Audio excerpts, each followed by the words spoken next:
As I mentioned at the top of the show, this election can feel more like a trial sometimes, and it may very well end up spilling into several courtrooms in the days and weeks after the votes are counted. Scripps News Deputy Political Director Joe St. George on the game after the game.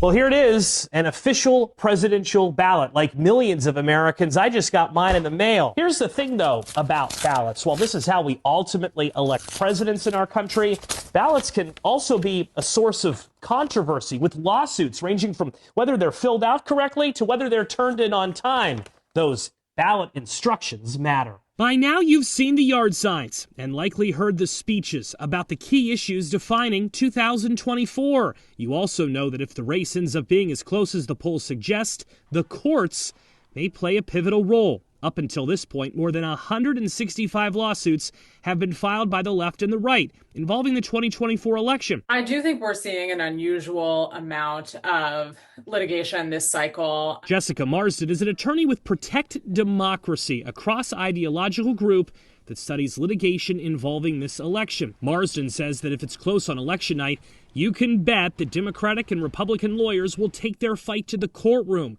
4 years ago, supporters of Donald Trump filed over 60 unsuccessful lawsuits after the election trying to challenge the results. Senior advisors with both the Harris and Trump campaigns have told Scripps News teams of lawyers have been preparing for months for any post-election issue that may arise. Our impression is certainly that both sides are, well prepared for legal fights. Marsden says one possible legal scenario may involve ballots in Pennsylvania. Hypothetically, let's say Harris and Trump are separated by a few hundred votes after the election.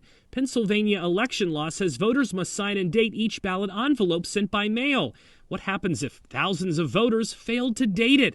That's something that could go before the Supreme Court. The Supreme Court has not played a pivotal role in an election since 2000, when the court ruled Florida could certify their results over objections by Democrats. I don't think anyone had heard of a hanging Chad on October 17th, 2000. So I do expect that we will see lots of efforts to get the Supreme Court involved. In the final days of the campaign, attorneys with both political parties are remaining busy. Republicans have challenged rules around voters overseas and whether election officials have properly vetted them.